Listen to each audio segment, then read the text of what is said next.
বন্ধুরা, রঞ্জন একাডেমির আরেকটি নতুন ভিডিওতে তোমাদের অনেক অনেক ওয়েলকাম। এখনকার ব্রেকিং নিউজ যেটা হচ্ছে সেটা হচ্ছে যে নোটিফিকেশান, প্রাইমারি ইন্টারভিউ নোটিফিকেশান। হ্যাঁ, ঠিক শুনেছো, প্রাইমারি ইন্টারভিউ নোটিফিকেশান কিন্তু চেঞ্জ হয়ে গেল। নোটিফিকেশানের ডেট কিন্তু চেঞ্জ হয়ে গেল।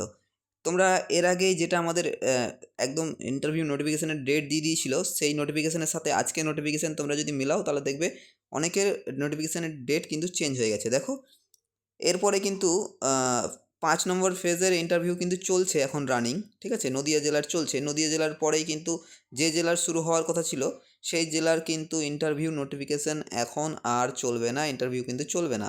এই দেখতে পাচ্ছ এখানে 6/4/2026 থেকে 10/4/2026 পুরুলিয়া জেলার ইন্টারভিউ অনুষ্ঠিত হবে।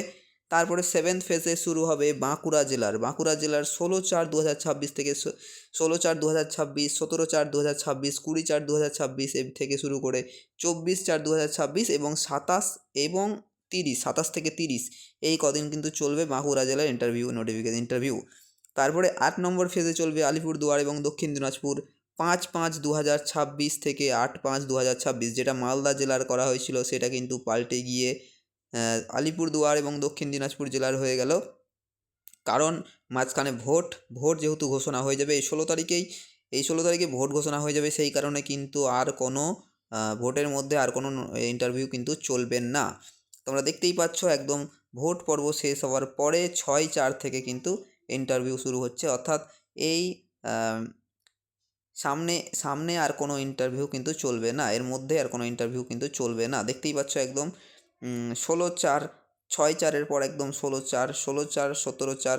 তারপরে কিন্তু মালদা জেলার শুরু হচ্ছে। মালদা জেলা এবং পশ্চিম বর্ধমানের যে শুরু হচ্ছে সেটা কিন্তু ডেট চেঞ্জ হয়ে 12/5/2026 থেকে 15/5/2026, অর্থাৎ 5 থেকে সেটা এগিয়ে গিয়ে কিন্তু পিছিয়ে গিয়ে কিন্তু 12 তারিখে হয়ে গেছে এবং 19 থেকে শুরু করে 22 তারিখ অবধি কিন্তু চলবে পশ্চিম বর্ধমান জেলার, ঠিক আছে? তারপরে কিন্তু শুরু হচ্ছে 10 নম্বর ফেজ বীরভূম জেলার 28/5/2026, 29/5/2026 এবং 2/6/2026 থেকে 5/6/2026। অর্থাৎ প্রত্যেকের কিন্তু ইন্টারভিউ ডেট কিন্তু চেঞ্জ হয়ে গেল, যেটা আশা করাই হচ্ছিল যে প্রত্যেকবারের মতো এবারও কিন্তু ইন্টারভিউ যে ডেট চেঞ্জ হবে সেটা কিন্তু হয়েই গেল। আর অফিসিয়াল নোটিফিকেশান কিন্তু অফিসিয়াল ওয়েবসাইটে ডাউনলোড করতে পারবে তোমরা, সেখানে গিয়ে তোমরা চেক করে নাও। আর প্রত্যেকের ডেট কিন্তু চেঞ্জ হয়ে গেল। তোমরা প্রত্যেকের সাথে ভিডিওটা শেয়ার করো আর শেয়ার করে প্রত্যেককে জানিয়ে দাও প্রত্যেকের ইন্টারভিউ ডেট কিন্তু চেঞ্জ হয়ে গেছে, ঠিক আছে? তো প্রত্যেকের নিজের ডেট কার কত পড়ছে সেটা কিন্তু কমেন্টে জানাতে পারো তোমরা। আশা করছি এরপরে আর কোনো ডেট চেঞ্জ হবে না, তবে বলা যায় না, চেঞ্জ হতেও পারে, কারণ এর আগে কিন্তু লিখে দিয়েছিল ওরা যে ওরা কিন্তু চাইলে ডেট চেঞ্জ করতেই পারে, তাই সেই হিসাব মতো কিন্তু ডেট কিন্তু তারা চেঞ্জ করেই দিল। তো যাই হোক, এই ছিল একটা ইনফরমেশন ভিডিও এবং ব্রেকিং একটা নিউজ। যাই হোক, ভিডিওটা ভালো লাগলে অবশ্যই লাইক করো, কমেন্ট করো, শেয়ার করো, সবার সাথে শেয়ার করে দেয় যাতে প্রত্যেকে এই ভিডিওটা দেখতে পায় এবং তার নিজের জেলার কোন ডেট পড়ছে সেটা জানতে পারে।